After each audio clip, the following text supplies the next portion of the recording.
I'm Michael Coleman and I'm with some abandoned cars today, and I think I may have just found a Honda NSX that's been abandoned.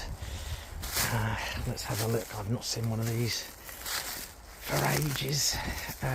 No, it isn't actually. Camaro. It's a Camaro. And look, an old VW. These are pretty rare now. Look, these are called a Transporter. Abandoned as well. Haven't got the reg. It's actually left-hand drive.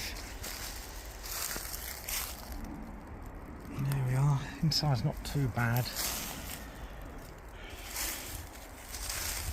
Not been used for a long time. There we are. No number plate or anything. Anyway, I hope you found that interesting. If you did, please do like and subscribe. Thank you.